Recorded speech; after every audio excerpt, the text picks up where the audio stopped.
Bulletin میں سب سے پہلے آپ کو خبر دیں گے D G I S P R major general Asif Ghafoor نے نیوز کانفرنس میں کہا ہے کہ پلوامہ حملہ مقبوضہ کشمیر کے مقامی نوجوان نے اس علاقے میں کیا جہاں مقامی آبادی سے زیادہ فوج موجود ہے۔ بھارت کو اندرونی جائزہ لینا چاہیے کہ کشمیری نوجوانوں میں موت کا خوف کیوں ختم ہو رہا ہے۔ جنگ کی تیاریاں پاکستان نہیں کر رہا بلکہ دھمکیاں اور بدلے کی باتیں بھارت کی طرف سے آ رہی ہیں۔ پاکستان دفاع کا حق محفوظ رکھتا ہے، حملہ ہوا تو جواب ضرور دیں گے۔ آج کی پاک فوج ماضی سے مختلف ہے، ہم گزرے ہوئے کل کے سپاہی نہیں، 70 سال سے بھارت ہی کو پڑھا ہے، بھارت کے لیے ہی صلاحیت تیار کی ہے۔ بھارتی فوج پاکستان کو سرپرائز نہیں دے سکتی، مگر پاک فوج بھارت کو ضرور سرپرائز دے گی۔ میں ابھی سن رہا تھا آنے سے پہلے کہ بھارت میں یہ بات چیت ہو رہی ہے کہ پاکستان جنگی تیاریاں کر رہا ہے۔ ہم جنگی تیاریاں نہیں کر رہے۔ جنگ کی دھمکیاں آپ کی طرف سے آ رہی ہیں، بدلے کی دھمکیاں آپ کی طرف سے آ رہی ہیں۔ ہم ایک سوورن سٹیٹ ہیں، ہم آپ کی دھمکیوں یا آپ کے بدلے لینے کی جو تیاریاں ہیں اس کے رسپانس دینے کا ہمیں حق ہے، جیسے کہ پرائم منسٹر نے کہا ہے۔ ہم انیشیٹ کرنے کی تیاری نہیں کر رہے، لیکن اپنا دفاع اور اپنا رسپانس ہمارا حق ہے اور اس حق کو استعمال کر رہے ہیں۔ جس طریقے سے پلوامہ انسیڈنٹ کے اوپر پاکستان، ریاست پاکستان کی طرف سے ایک ڈیفرنٹ رسپانس گیا، اسی طریقے سے میں یہ بھی بتانا چاہتا ہوں کہ ملٹری رسپانس بھی ڈیفرنٹ ہوگا۔ ہم گزرے ہوئے کل کی فوج نہیں ہیں۔ ہمارے تینوں سپہ سالاروں سے لے کر اور سپاہی تک ہم سب نے اپنے قدموں پہ کھڑے ہو کے اپنے ہاتھوں سے جنگ لڑی ہے۔ ہم نے اپنے ملک کا دہشت گردی کے خلاف دفاع کیا ہے۔ ہم بیٹل ہارڈنڈ ہیں۔ اندیکھے دشمن کے خلاف جنگ بہت مشکل تھی، لیکن انڈیا ایک نون تھریٹ ہے۔ ہم نے 70 سال آپ ہی کو پڑھا، آپ ہی کو دیکھا، آپ ہی کے لیے کیپیبلٹی تیار کی اور رسپانس بھی آپ کے لیے ہے۔ We do not wish to go into war, but please be rest assured, should you initiate any aggression, first, you shall never be able to surprise us. Pakistan Armed Forces shall never be surprised by you, but let me assure you, we shall surprise you. We shall also, because you initiate, we shall also dominate the escalation ladder. We shall have superior force ratio at decisive point. Never think that due to our commitments elsewhere, we'll have any capacity lack. We have singleness of conception. From the Prime Minister down to a citizen, from 3 chiefs down to a soldier, all political parties, all segments of life, 207 million Pakistanis, we have singleness of conception. We have the will and the determination. We have the ways and means to reach our desired end state. We can respond to full spectrum threat. And I hope you get this and don't mess with Pakistan. میں نے جیسے کہا کہ پاکستان ایک امن پسند ملک ہے۔ ہم نے بہت مشکلوں سے گزر کے ایک اس مقام پہ پہنچے ہیں جہاں ہم پوزیٹیو ٹریجیکٹری پہ جا رہے ہیں۔ ہم کمیونٹی آف نیشن میں پوزیٹیولی ریلیونٹ ہیں، لوگ ہم سے بات کرتے ہیں، ہم سے انٹریکشن کرتے ہیں، پاکستان میں انویسٹمنٹ آ رہی ہے۔ So we do not wish to have any conflict, physical conflict with anybody in India, but any aggression if imposed, we shall defend every inch of our motherland at all cost, to last bullet and to our last breath, inshallah. ہم اپنی قوم کو مایوس نہیں کریں گے۔ پاکستان کی فوج صرف وہ فوج نہیں ہے جو یونیفارم پہنتی ہے۔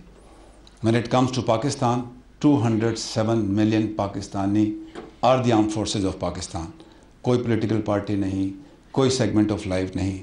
We are only one entity and that is Pakistan. DGISPR نے میڈیا بریفنگ میں کہا ہے کہ وزیر اعظم نے بھارت کو وہ پیشکش کی ہے جو شاید پہلے کبھی نہیں دی گئی۔ پاکستان بدل رہا ہے، ایک نیا مائنڈ سیٹ آ رہا ہے۔ ہم بہت مشکلوں سے گزر کر یہاں پہنچے ہیں۔ ہمارے عوام اور افواج نے خون کے سمندر سے گزر کر اسے جلا بخشی ہے۔ ہم خطے کے امن کی کوشش کر رہے ہیں۔ میجر جنرل آصف غفور نے بھارت کو جنگ کے بجائے مذاکرات کا راستہ اختیار کرنے کا مشورہ دیتے ہوئے کہا کہ بھارت آنے والی نسلوں کو اپنی بے وقوفی کی سزا نہ دے، اپنے کلبھوشنوں کو پاکستان نہ بھیجے۔ آئیے اس معاملے کی تحقیقات کرتے ہیں، آئیے بات چیت کرتے ہیں، آئیے خطے کو دہشت گردی سے پاک کرتے ہیں۔ خطے کے امن کو جو سب سے بڑا خطرہ ہے وہ کشمیر کا ایشو ہے، آئیے اس پہ بات چیت کرتے ہیں، اس کو ریزالو کرتے ہیں۔ جیسے کہ پرائم منسٹر نے کہا کہ مقبوضہ کشمیر میں آپ کی وائلنس کی پالیسی فیل ہو رہی ہے، انٹروسپیکشن کی ضرورت ہے۔ پاکستان نے انٹروسپیکشن کی اور آج اس مقام پہ پہنچا ہے اور انشاءاللہ اور بہتری آئے گی۔ آپ کو بھی انٹروسپیکشن کی ضرورت ہے کہ کیوں کشمیری آپ کے مظالم سے تنگ ہو کر آپ کی وائلنس کو اس قسم کی وائلنس سے رسپونڈ کر رہے ہیں۔ آپ دنیا کی سب سے بڑی جمہوریت ہے۔ دو جمہوری ملکوں میں جنگ نہیں ہوتی۔ ڈیموکریسیز دے نیور فائٹ وار۔ اگر آپ دنیا کی سب سے بڑی جمہوری قوت ہیں تو اس کے نامز کو بھی ذہن میں رکھیں۔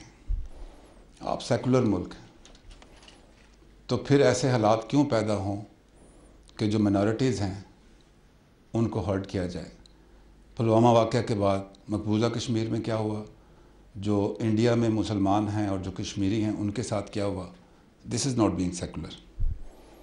آپ امن چاہتے ہیں، ترقی چاہتے ہیں تو کلبھوشنوں کو ہمارے ملک میں مت بھیجیں۔ خطے کے امن کو تباہ نہیں کریں، ترقی کے موقع کو مت گنوائیں۔ انڈیا سے کچھ دوست آئے ہوئے تھے فیو منتھس بیک، میری ان سے بات چیت ہوئی۔ میں نے ان کو چیف کا پیغام دیا کہ پاکستان آرمی چیف کہتے ہیں کہ countries do not and can not develop alone individually, regions develop. اگر ہماری یہ سوچ ہے کہ ریجن نے مل کے ڈیولپ ہونا ہے تو ہم جنگ کا راستہ اختیار نہیں کرنا چاہتے۔ ہم وی ایکسپیکٹ کہ آپ حکومت پاکستان کی امن کی پیشکش پر ذمہ داری سے غور کریں گے اور خطے کی امن اور ترقی کی راہ میں رکاوٹ نہیں بنیں گے۔ ہم 21ویں صدی میں ہیں، ہمارے خطے میں بہت سارے چیلنجز ہیں اور سب سے بڑا چیلنج ہیومن سیکیورٹی انڈیکس کا ہے۔ نہ صرف پاکستان، بھارت، بلکہ جو باقی ممالک ہیں ان کے لوگوں کو بہتر تعلیم، بہتر روزگار، بہتر صحت حق حاصل ہے۔ They have a right to live and live in peace and live in an environment which are based on peace and stability and coexistence، نہ کہ جنگ کی جس کی آپ بات چیت کر رہے ہیں اور حالات پیدا کر رہے ہیں۔ آپ آنے والی نسلوں سے اپنی بے وقوفی کے ذریعے یہ حق نہ چھینیں۔ آپ پاکستان سے دشمنی کر لیں، پاکستانیت سے دشمنی کر لیں، انسانیت سے دشمنی نہ کریں۔ Your attitude is not in line with the humanity even۔ DGISPR نے پریس بریفنگ میں بتایا کہ بھارتی میڈیا وار جرنلزم کر رہا ہے، پاکستان کا میڈیا ذمہ دار صحافت کر رہا ہے۔ دو قسم کی میڈیا ہوتی ہے، ایک وار جرنلزم کے لیے اور ایک پیس جرنلزم کے لیے۔ سارا میڈیا انڈیا کا وار جرنلزم کر رہا ہے۔ And let me appreciate Pakistani media. جیسے میں نے سنگلنس آف کنسیپشن کی بات کی، media is part of that. بہت رسپانسبل رپورٹنگ، پیس جرنلزم کو لے کے آگے بڑھ رہے ہیں آپ۔ انڈیا کے میڈیا اور پاکستان کے میڈیا میں یہی فرق ہے۔ بھارتی جارحیت کے خلاف ملک کی 3 بڑی جماعتیں ہم آواز ہو گئیں۔ نون لیگ کے مصدق ملک، پیپلز پارٹی کے مصطفیٰ نواز کھوکھر اور وفاقی وزیر اطلاعات فواد چودھری نے واضح کر دیا ہے کہ بھارت کے خلاف ملک میں کوئی تقسیم نہیں۔ حکومت، اپوزیشن، عوام اور فوج متحد ہو کر بھارت کا مقابلہ کریں گے۔ تینوں رہنماؤں کی تفصیلی گفتگو دیکھیے جرگا میں کل رات 10:05 پر، صرف جیو نیوز پر۔ ہماری فوج بھی اور اس وقت تمام ملک کی اپوزیشن بھی اور ملک کی حکومت بھی، ہم اس معاملے پہ ایک جگہ پہ کھڑے ہیں اور ہم کسی بھی قسم کی جارحیت کا منہ توڑ جواب دینے کی اہلیت رکھتے بھی ہیں اور جواب دیں گے بھی. اس وجہ سے اس معاملے میں تو کوئی دو رائے نہیں ہے کہ ہندوستان ہماری طرف دیکھے. کیسے دیکھے؟ بالکل نہیں دیکھ سکتا. اگر انڈیا نے جارحیت کی تو وہ ایک میری نظر میں ان کی طرف سے ایک بڑی سیریس مس کیلکولیشن ہوگی. اس کی دو وجوہات ہیں. ایک کہ پاکستان، دونوں ملک نیوکلیر ملک ہیں اور دونوں ممالک کے درمیان، نیوکلیر ممالک کے درمیان جارحیت وہ پھر کسی بھی سمت میں جا سکتی ہے. نمبر ایک. ٹھیک. نمبر دو، جس طرح پرائم منسٹر صاحب نے کہا کہ شروع تو آپ کریں گے، ختم کیا ہوگا؟ اختتام کسی کے اختیار میں نہیں ہوگا. ٹھیک. دوسرا کہ ہماری جو افواج ہیں پچھلے 10 12 15 سال میں انہوں نے دہشت گردی کے خلاف جو جنگ لڑی ہے اس میں بڑے بیٹل ہارڈنڈ ہیں. تو وہ جنگ آسان ہے تو ان کی ہمارا تو پچھلے 15-20 سال جنگ میں گزر گئے. آفیسر نہیں ہے کوئی ہمارا ایسا فوجی فوج کے بھی اور چھٹیوں پر گیا ہو جس کو ریلیکسیشن ملی ہو، سارے ہارڈ ایریاز سارے تو یہ. اور ایون سارے جو ہمارے فرینکلی اس وقت جو کور کمانڈرز ہیں سارے کے سارے خود جنگ لڑے ہوئے ہیں. ایگزیکٹلی. اچھا فواد صاحب، تو اس ساری صورتحال میں جہاں تک اپوزیشن کا تعلق ہے، خدا نخواستہ پاکستان کے اوپر ایسا کوئی وقت آئے ہم سارے ایک پیج پہ ہوں. گریڈ 17 سے 19 تک سرکاری افسروں کی گرفتاری کے لیے چیئرمین نیب سے منظوری لینا لازمی قرار دے دیا گیا. ڈی جی آپریشنز نیب نے تمام ریجنل دفاتر کو خط لکھ دیا. خط میں کہا گیا ہے کہ ریجنل دفاتر گریڈ 17 سے گریڈ 19 تک کے سرکاری افسروں کی گرفتاری سے پہلے چیئرمین نیب سے منظوری لیں گے.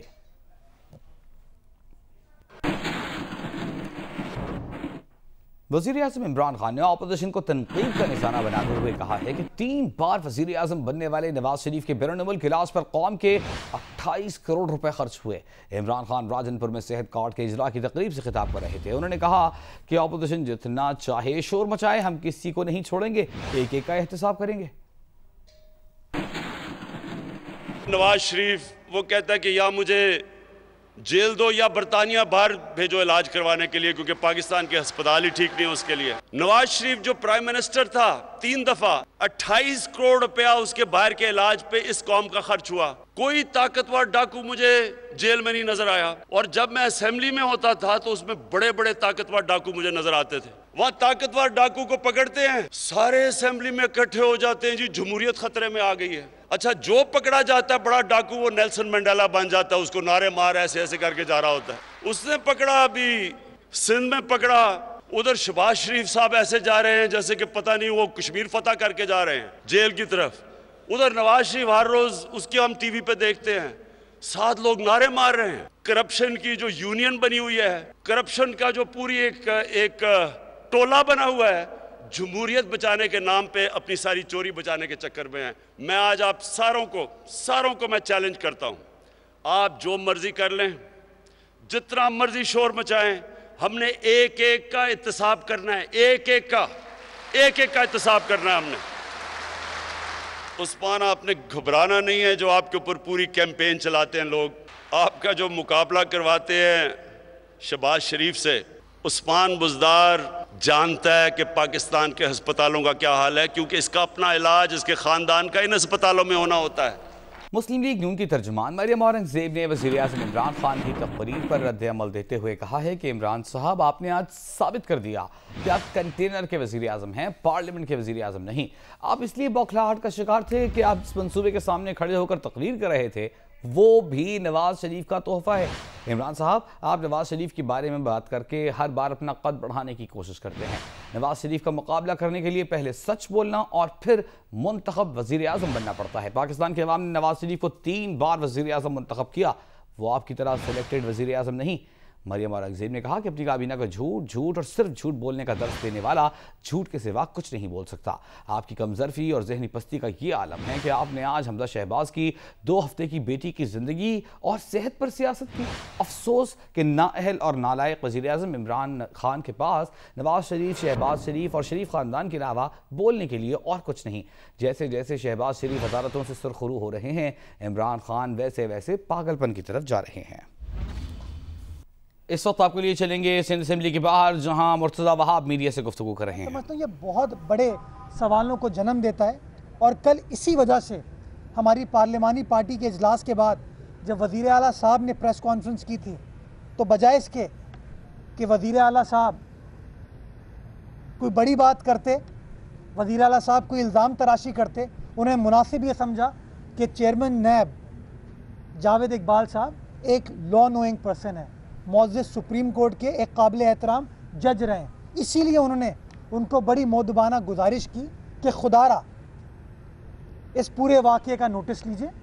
ہم نے انکوائری سے کوئی آبجیکشن نہیں کیا، ہم آج بھی کہتے ہیں جس شخص نے غلط کام کیا ہے اس کے خلاف کارروائی ہونی چاہیے، بٹ اکراس دا بورڈ ہونی چاہیے، ٹرانسپیرنٹلی ہونی چاہیے، فیئرلی ہونی چاہیے، کسی کو اس کی سیاسی وابستگی کی وجہ سے نشانہ نہیں بنانا چاہیے۔ اسی لیے چیف منسٹر صاحب نے یہ مؤدبانہ گزارش چیئرمین نیب سے کی اور نیب کے اعلیٰ حکام سے کی کہ شاید کچھ چھوٹے افسران جو یہ انکوائری کر رہے تھے، جو یہ ریڈ کنڈکٹ کر رہے تھے، شاید انہوں نے اپنے اختیارات کا غلط استعمال کیا، جس کی وجہ سے میں سمجھتا ہوں اور سندھ آپ سندھ اسمبلی کے باہر میڈیا سے گفتگو کر رہے تھے، اس متعلق آپ کو اپڈیٹ کریں گے۔ اہم خبر دیں گے جو کہ کراچی سے آ رہی ہے۔ کراچی میں کھانا کھانے کے بعد مبینہ طور پر زہر خورانی سے 5 بچے جاں بحق ہو گئے، والدہ کو تشویشناک حالت میں اسپتال منتقل کر دیا گیا۔ اہل خانہ کے مطابق رات کا کھانا ایک مقامی ریسٹورانٹ سے منگوا کر کھایا۔ اور اب آگے بڑھیں گے بلوچستان کے ضلع لسبیلا سے، آپ کو اپڈیٹ کریں گے جہاں حالیہ بارشوں کے بعد سیلابی پانی میں پھنسے ہوئے افراد کو نکالنے کے لیے پاک فوج کی جانب سے امدادی کارروائیاں جاری ہیں۔ اب تک 5 افراد کو نکال لیا گیا ہے، ایک شخص کی تلاش جاری ہے۔ ادھر بلوچستان ڈیزاسٹر مینجمنٹ اتھارٹی کی جانب سے متاثرہ افراد کے لیے امدادی سامان لسبیلا پہنچا دیا گیا۔ بارشوں سے متاثرہ ضلع لسبیلا میں امدادی کارروائیاں جاری ہیں۔ ضلع انتظامیہ کے مطابق تحصیل لاکڑا میں پانی میں پھنسے 7 افراد کو نکالنے کے لیے پاک فوج سے مدد طلب کر لی ہے۔ اتھل کے علاقے ڈھانبی میں سیلابی پانی کے ریلے میں پھنسے ہوئے 5 افراد کو نکال کر ڈسٹرکٹ ہیڈ کوارٹر اسپتال منتقل کیا گیا ہے، جبکہ ایک شخص کی تلاش اب بھی جاری ہے۔ کلات ڈویژن کے کمشنر بشیر احمد بنگلزئی نے کیمپ آفس لسبیلا کے ضلعی ہیڈ کوارٹر اتھل میں قائم کر دیا ہے۔ ادھر بلوچستان ڈیزاسٹر مینجمنٹ کی جانب سے متاثرین کی بحالی کے لیے امدادی سامان لسبیلا پہنچا دیا گیا ہے۔ خوزدار میں محکمہ صحت اور زراعت کی جانب سے کیمپ آفس قائم کیا گیا ہے۔ ڈی سی محمد الیاس کے مطابق متاثرہ علاقوں میں امدادی سامان، راشن اور ادویات فراہم کی جا رہی ہیں۔ بلوچستان میں طوفانی بارشوں کا سلسلہ تھم جانے کے بعد ہب ڈیم میں پانی کی آمد اب رک چکی ہے۔ ڈیم کی تازہ صورتحال بتا رہے ہیں جنہیں سے نمائندے مشتاق کمبوجی۔ مشتاق، اس وقت ہم موجود ہیں سندھ اور بلوچستان کے سنگم پر واقع ہب ڈیم پر۔ اس وقت ڈیم کی جو تازہ ترین صورتحال ہے، ڈیم میں بارشوں کے پانی کے ریلے کی آمد کا سلسلہ رکا ہوا ہے، چونکہ بارشوں کا سلسلہ بلوچستان کے پہاڑی علاقوں میں تھم گیا ہے، جہاں حالیہ بارشوں سے پانی کے ریلوں کی آمد کی وجہ سے تقریباً 22 فٹ کا اضافہ ہوا ہے، جو کہ کراچی کے شہریوں کے لیے اور بالخصوص بلوچستان کے لوگوں کے لیے ایک خوشخبری ہے۔ وابدہ حکام کے مطابق حالیہ بارشوں سے قبل ہب ڈیم میں ذخیرہ آب 1 فٹ تھا۔ ترجمان وزارت داخلہ کی جانب سے بتایا جا رہا ہے کہ پنجاب حکومت نے مدرسۃ الصابر اور جامعہ مسجد سبحان اللہ بہاولپور کا کنٹرول سنبھال لیا ہے۔ پنجاب حکومت نے مدرسے کے کیمپسز اور جیش محمد کے مبینہ ہیڈ کوارٹر کا کنٹرول بھی سنبھال لیا ہے۔ جیش محمد کے مبینہ ہیڈ کوارٹر کنٹرول حاصل کر کے ایڈمنسٹریٹر تعینات کر دیا گیا ہے، یہ کہنا ہے ترجمان وزارت داخلہ کا۔ پنجاب حکومت نے مدرسے کے کیمپس کا کنٹرول سنبھال لیا ہے۔ السلام علیکم، میں ہوں علینا فاروق شیخ اور آپ دیکھ رہے ہیں جیو نیوز۔ مزید ویڈیوز اور اپڈیٹس کے لیے ابھی سبسکرائب کا بٹن کلک کیجئے اور دیکھتے رہیے جیو نیوز۔